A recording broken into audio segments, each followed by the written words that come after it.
Okay. All right, since I'm first, I thought maybe I'll just ask you an easy question. Josh Arce, and we'll say San Francisco. Easy question, just since I'm first. My question is about discussions regarding race. And that's easy. A little bit of facetiousness there. But speaking as, because I know in San Francisco, it's important, I think, to the stakeholders and the folks that have authorized us to be in these discussions, particularly on the community side. Race is on Front Street, and it has to be. And I clearly get from Andreas that it's right there in the center, and the discussions on both sides, and what it's a dynamic discussion, but I feel fundamental to what we're doing. So I'm curious in the other cities where the discussions around race land in these discussions. I thought you were asking Avni, but no. I'm joking. Why don't you go ahead and then we'll. Okay, I'll start with the discussion that came up at one of the meetings we have with community partners. And the City of Oakland has had a long-standing local hire program that we've supported, and we're trying to get a PLA there and build it in. And one of the community folks said, well, I go out on the job sites because the city was saying we're doing really great. The goal is 40%, we're getting 35%, it's really good. And one of the community folks says, no, I go out on the job sites all the time. I don't see any Oakland residents. And it's kind of like, wait a minute. What is that? What is that saying? And it was an African American community member, and what they're seeing is they're not seeing any black people out there. And I think that in California, at least, with Prop 209, where you couldn't have race-based programs, I think local hire has become the substitute for race-based programs. But at the same time, it's really very deficient in that, because you can be, from a wealthier community within the city and still have that same advantage as somebody who's got from a disadvantaged community. So I think race is a big part of it, and we need to be sensitive to that. And you need to come up with strategies, I think, within local hire on how you address that. And one of the things we've done is looking at where the pre-apprenticeship programs are. And we've got one, I think, very good pre-apprenticeship program, Cypress Mandela Training Center. It's in the heart of West Oakland, an African-American community. The people that are graduating out of that program, I think, are 75% African-American. So if you can get around that by making that like the feeder pool for the local hire program, so you're addressing the issue of race as well, too. In Atlanta, it's slightly different because thanks to Maynard Jackson, we had a very aggressive minority program where we made a whole class of black millionaires. So ours is more of a class thing, so it's race and class. And so we have black folks that are doing very, very well. But then we have the haves and the have-nots. And so our goal is, if unemployment is 15% in Atlanta, black unemployment is 30%. I mean, people have just fallen off the grid. Those are the folks that we're intentionally going after. And so we're not framing it as they've been left out of the system and all of that, and they have all of these challenges. We know all of that. What we're trying to do is demonstrate in real time that you can take those folks that have all of those issues and turn it around, and they could be contributing members of society, and they could be taxpayers. So we're doing it from a tax base. Like, you will grow your tax base if you have people who are contributing to the success of the projects. Great, thanks. Chief, thanks, Jeff. And please say who you are so that folks. Normally I could use my ironworker general foreman voice and not need this thing, but if you want it for the recording, I'll use it. Actually, follow up a little bit on something Avni said that I should have remarked on in there as well, and that's about the role of Larry Del Carlo from Mission Housing Development Corporation in this, and it's educational in the context of this discussion. Larry not only gave us the project, but we essentially, although Avni had to coordinate two sides of the table, coordinating the other side of the table in this instance, the non-labor side, the side that had to combine the developer, community, and contractor. A difficult task at best, fell into the hands of Larry Del Carlo. I think it's important, if you're going to try to pull this off, to try to find individuals like Larry. Larry has a long record in San Francisco, well respected all the way around, was a top aide to Mayor Art Agnos back when, respected on the labor side and respected on the community side. Look for those folks, because you're going to need them. That's great. Does anybody here have like an individual that they'd like to highlight? Yes. Similar to? Yep. So two people. One is our mayor. Mayor Kasim Reed has said that he's going to be the sustainability mayor. So we're going to hold him accountable to that. But we're happy that he has you know, worn the crown. It's green. It's Emerald City's crown. And so we're going to make sure that he does it. But then the other one, Rutherford Seidel, is a business leader, and we just love him because he's a champion on the business side. So we're trying to figure out how we can make this work from the business, from the government, and from the city, and from the community side, is really making sure that we have those champions. So you're right, we need those champions. Any other shout-outs?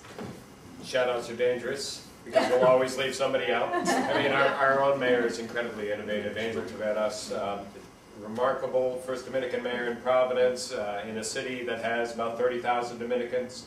And just a quick comment on the race issue, we also focus on socioeconomic class, because we have such a diverse population within Providence. However, class lines are quite clear. So when we focus on that, we inevitably end up reflecting the diversity of our city through our own efforts. So I just wanted to point that out. But very, very dangerous. I have to say, Michael Sabatoni is the president of our local Rhode Island Building Construction Trade Council. Incredible champion. We have a lot of champions out there.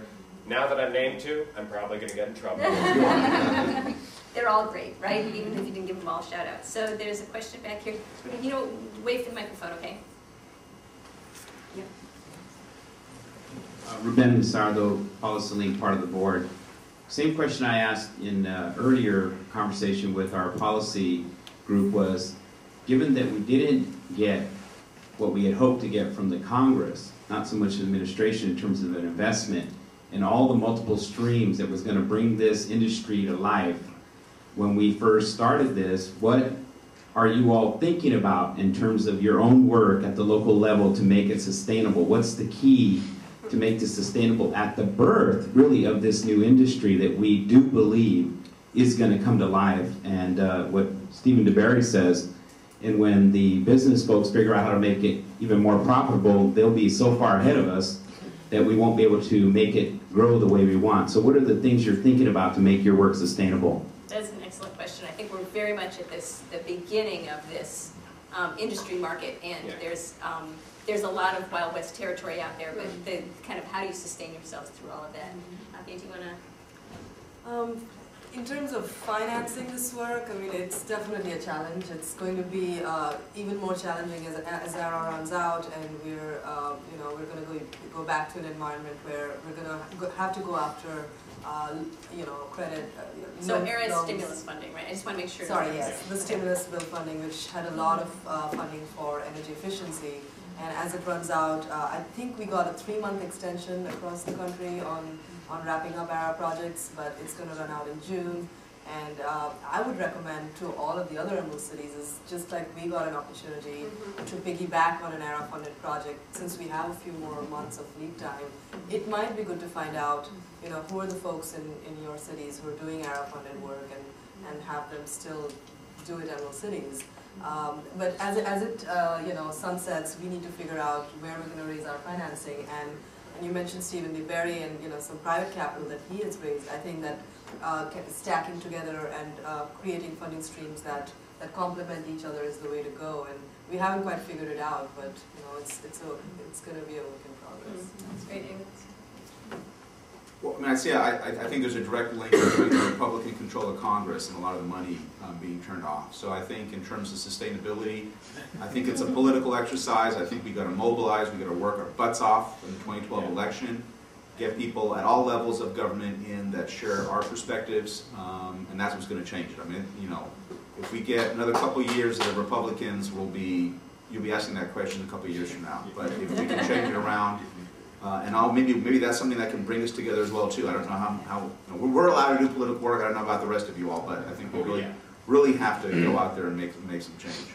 That's great. I think we have time for one more question. I think I saw a hand in the back on this side. Was somebody raising their hand? Yes. Stand up and we'll get you the microphone. Yes. No. No. In the interim, yes, I'll let everybody viewing at home can lip read and try to figure out what I'm saying. But in terms of being sustainable in these efforts, value is the key. If we have a truly strong value proposition, we will sustain this work. Because, just a brief example, I went from when we initiated the Building Futures Initiative and we started having program graduates, what's this Building Futures thing I have to comply with? Okay. That's one problem. Now I have a building futures person. Okay, wow, this person is retained. I actually have over 90% retention within the registered apprenticeship programs we place. Now we've gone to, can I get more building futures graduates? And the same sort of situation can happen when we're talking about financing energy efficiency in markets, right? So where am I going to get the dollars for this? Why would I want to make my building energy efficient? Wait, I'm capturing energy savings. Okay, how can I get more of these? Right, so as long as we have a strong value proposition, this work will be sustained. And I think the key to sustainability is demonstrating that value. That's great. And I would say building a strong collaborative table and sustaining that. I mean, even as you talk about the coalition keeps changing when you win something, but sustaining a coalition throughout any movement that you're in. So we have a permanent coalition that no matter what we're working on, we always go back to our coalition. But then recognizing that this is a new industry, we're innovators. We're trying to create this as we're flying this plane. And so recognizing that, you know, everyone has a part to play in documenting our successes and celebrating those successes. Every time we win something, we want to celebrate that, okay, well, we got a little bit of something, we had somebody else to the table. And so in valuing our partners is very key because, you know, long term, we couldn't do anything without a Charlie Fleming, who's state president of labor, and a building trades Keith Thomas, and a Louis Partain, who just got the President's Award. I mean, it's those partners that have been there and have always been there, but then adding to that big tent and that big table and bringing new partners in, like the trades. I mean, like the what do you call it? The technical colleges. Great. Okay, good. We're going to end on that note, and we're going to move on to the next session. But thank you all.